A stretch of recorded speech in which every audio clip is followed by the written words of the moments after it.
Los Angeles County Sheriff's officials on Sunday displayed photos and a video appearing to show a man holding a gun just before he was fatally shot Saturday by deputies in an incident that had generated debate about police use of force. Sheriff's officials said at a news conference that the man, Nicholas Robertson, 28, fired 6 to 7 shots into the air on a residential street in Lynwood before walking into a blustering shopping district on Long Beach Boulevard around 11 a.m. He entered at least one business on the boulevard, behaving erratically with a gun in hand, said Captain Steve Cates of the Sheriff's Homicide Unit. A video displayed at the news conference showed Robertson on the street appearing to hold a gun as the 2 deputies arrived. Now, I showed you guys the video before I went into my commentary. And, this is the problem with this. Now, this man did have a gun. He was considered to be somewhat of a threat.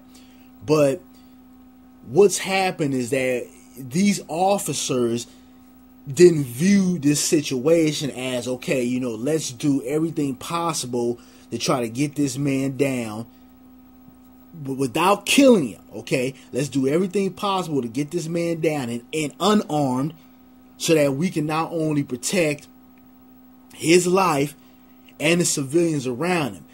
What happens is that a lot of these officers, and I'm sure it's the same way across the country, but I'm going to speak from, a LA point of view because this is where I live at. A lot of these officers go into an altercation with the mindset of, I'm going to kill this person.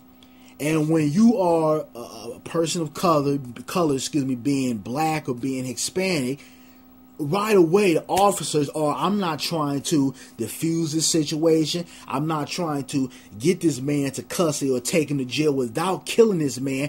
I'm strictly aiming to kill this guy. If he does anything, if someone can use anything as a form of him threatening my life or the suspect threatening my life, I'm going to kill him. And that's the mindset of a lot of these police officers out here. Now, if you look at the video, the man was walking away.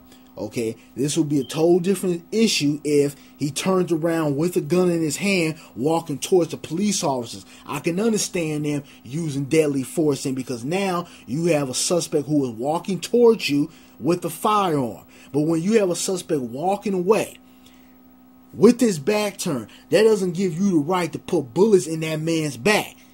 But see, this goes back to the culture of the police department that we have out here. Their main issue is, if I see a person of color, I'm aiming to kill. I'm not trying to defuse the situation or use other methods to calm this situation down. My whole thing is that if I feel like there's any limit or any percent of a threat, I'm gonna kill this person.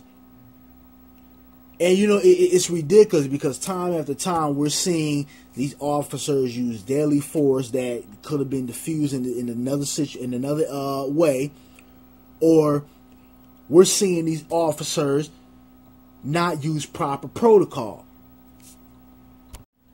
And the reason these officers feel they have the right to do this is because they have a whole government and police department protecting them.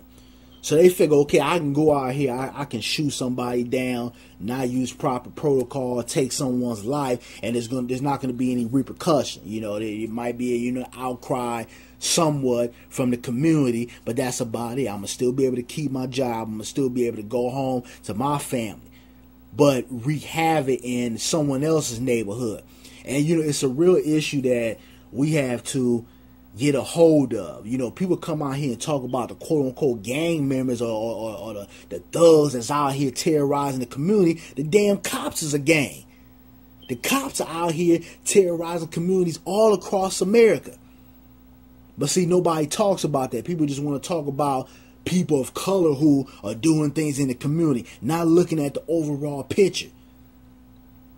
I mean, it's gotten to a point now, I can't speak too much, outside of California.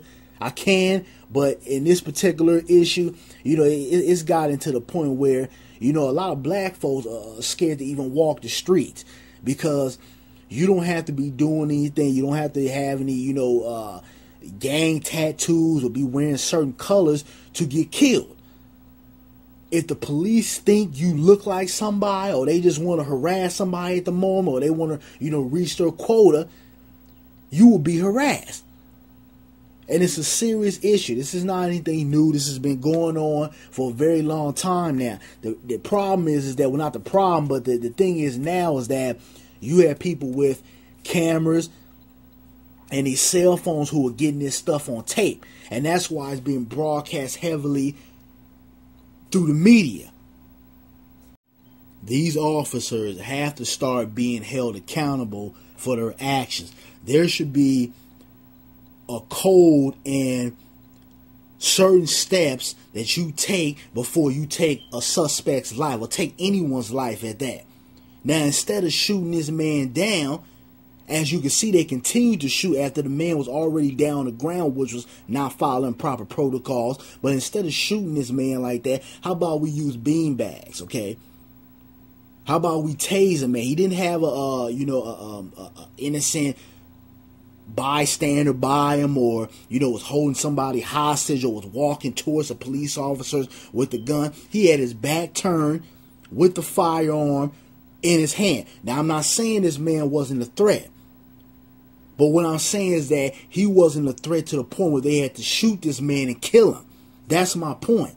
There were other things that could have been taken into place that could have resolved this situation without using deadly force.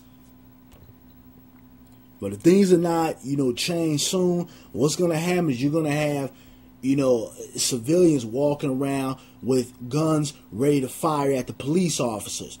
And then you're really going to have havoc out here, because I think people are tired all through this country, especially black folks. We're tired of being harassed. We're tired of, you know, police officers not using proper protocol. We're tired of the system protecting these officers. We're tired of no consequence being put into place for officers who abuse their authority.